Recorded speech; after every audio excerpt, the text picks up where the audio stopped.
हम तो बस यही कहेंगे कि हम अपने हक की लड़ाई लड़ रहे हैं और हमको कोई शौक़ नहीं था ये करने के लिए। बहुत मजबूरी में हमको ये कदम उठाना पड़ा है और मैं ही नहीं एक अकेली महिला हूँ कि जो चुप है, बर्दाश्त कर रही है।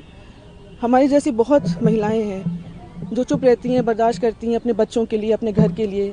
पूर्वज जो मना करके गए घर को समेटने के लिए, बहुत कुछ सहना पड़ता है एक औरत को। लेकिन हम टूटे नहीं, इनफैक्ट हम और मजबूती से खड़े हुए हैं और न्यायालय पे हमें बहुत भरोसा है और सच्चाई की जीत होगी।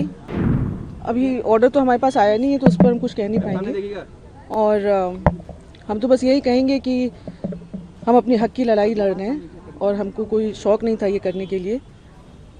बहुत मजबूरी में हमको ये कदम उठाना पड़ा है। और जब एक लड़की का जन्म होता है, वो जब बड़ी होती है यही सुनते हुए बड़ी होती है कि लड़की पराया धन होती है, उसको दूसरे के घर जाना होता है। 20 साल की उम्र में लड़की की शादी होती है, पर्दा सिस्टम फॉलो करती है वो लड़की और अपने ससुराल के ढांचे में अपने आप को ढाल लेती है, ये सोच करके कि घर एक मंदिर है और घर को एक मंदिर की तरह बनाना है। 3 बेटियां होती हैं उस औरत की, उस महिला की, और फिर उसके ऊपर उससे ये कहा जाता है कि लड़के नहीं हो रहे हैं तो दूसरी शादी करनी पड़ेगी क्योंकि वंश कैसे चलेगा, लड़कियों से वंश नहीं चलता। वो महिला फिर बम्बई जाती है, अपना इलाज कराती है, 2 बेटों को जन्म देती है ताकि वंश चले और फिर अपने घर को एक मंदिर बनाने में लग जाती है। उसके बाद बाहरी औरतें घर के अंदर आना शुरू करती हैं, वो विरोध करती है, विरोध करने पर उसको घरेलू हिंसा का सामना करना पड़ता है। और ये कोई नॉर्मल घरेलू हिंसा नहीं, बहुत ज़्यादा घरेलू हिंसा, जहाँ पे अस्पताल तक नहीं भर्ती होने दिया जाता, ट्रीटमेंट नहीं होने दिया जाता, जानो कल की अखबार की सुर्खियाँ ना बने, उसको वापस बुला लिया जाता है बिना ट्रीटमेंट कराए कि घर में ट्रीटमेंट होगा। वो फिर भी चुप रहती है क्योंकि बच्चों का भविष्य माँ से नहीं पिता से होता है।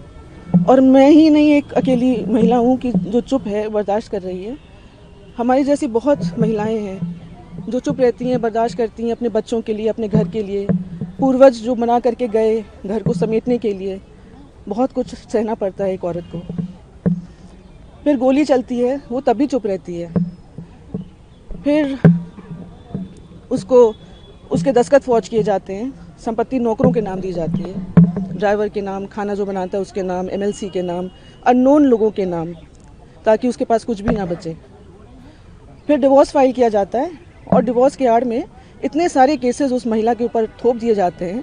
पुलिस प्रशासन उसके अगेंस्ट झूठे FIRs लॉन्च करती है, झूठे चार्जशीट लगाती है, Lucknow police, Delhi police, Uttarakhand police, Uttar Pradesh police.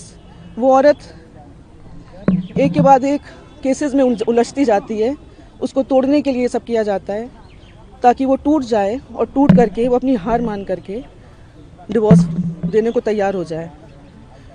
लेकिन हम टूटे नहीं, इनफैक्ट हम और मजबूती से खड़े हुए हैं और न्यायालय पे हमें बहुत भरोसा है और सच्चाई की जीत होगी। हम अपने हक के लिए लड़ रहे हैं, अपने बच्चों के हक के लिए लड़ रहे हैं।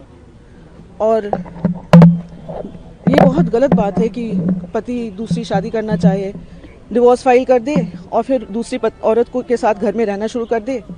फिर मेरी मदर इन लॉ भी परेशान हो क्योंकि उनको भी नहीं अच्छा लगता कि कोई और औरत घर में रहे बेटे के साथ।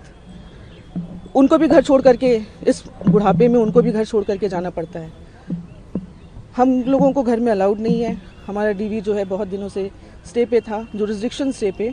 डिसाइड होना था कि महिला कोर्ट में चलेगा या PMLA कोर्ट में। अब सुप्रीम कोर्ट ने जो भी फैसला दिया है वो अच्छा फैसला दिया है।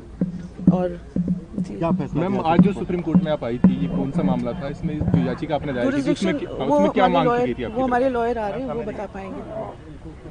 कोर्ट कचहरी की चीज़ें तो भैया हमारे लॉयर ही बता पाएंगे। आपको आखिरी एक सवाल, चूंकि आप जिस शख्स से लड़ रही हैं वो आपका अपना है, लेकिन बहुत प्रभावशाली और रसूखदार भी है, जिसकी बात कोर्ट के सामने आप लोग रखते आए।